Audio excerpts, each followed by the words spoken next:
Welcome to the Exercise Evaluator briefing. My name is Chris Floyd. I'm with the Disaster Resistant Communities Group and will be leading today's briefing. By now you should have received an email packet containing valuable information regarding your role as an evaluator.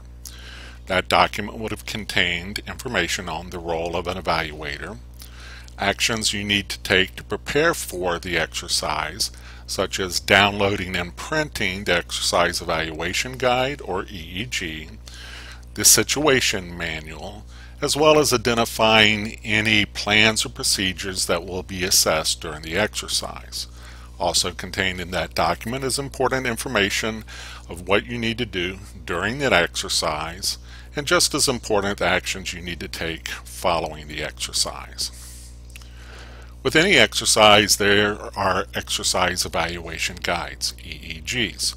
You should have a printed version of the EEGs that were in the email packet, and on the day of the exercise, you will use the traditional paper version to capture your observations and recommendations for each of the activities and tasks identified on the EEG.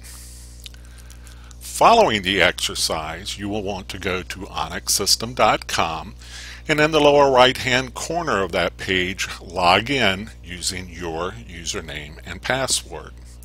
Once you have logged in, over on the left hand side you will see a column that says your exercises, and you will click on the exercise in which you are evaluating. Today's exercise happens to be Ardent Sentry and Active Shooter Response Exercise. By clicking on that exercise, will take you to the starting point for submitting your EEG into the Onyx system.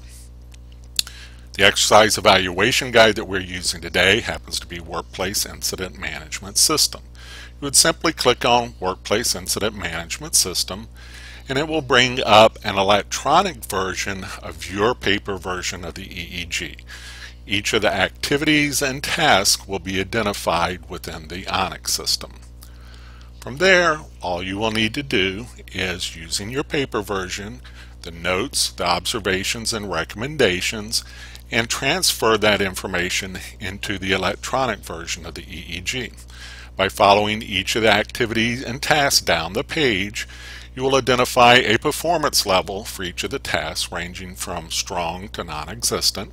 And if a team is doing a good job, the way they should do it, that's normally an adequate performance level. If they are doing an exceptional job and you decide to give them a strong performance level, it will be very important for you to capture in their observations why you believe their response during the exercise was outstanding and above normal. Also, if you observe areas for improvement, what you want to do is capture those under observation and take the time to submit ideas and concepts to help the team that you're evaluating improve by simply capturing improvement recommendations. You'll continue down the page submitting your observations and recommendations for each of the activities and tasks until you come to the bottom of the page. At the bottom of the page will be a simple submit button. Once you submit your EEG, your page will change to look like this. Now today we are only focusing on one EEG. That was Workplace Incident Management System. Sometimes you may be required to submit information on numerous exercise evaluation guides that were assigned to you for exercise play. So what you'll want to do is, once you've completed submitting activities and tasks for the first EEG, you'll want to click on the second one and the third one until you've completed your entire evaluator assignment. From there, you do have the option of clicking on where it says Here and actually downloading and printing a certificate of participation for the exercise.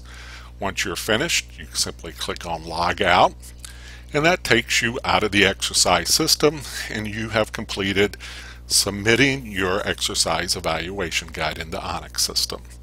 Thank you very much for participating in today's Evaluator briefing.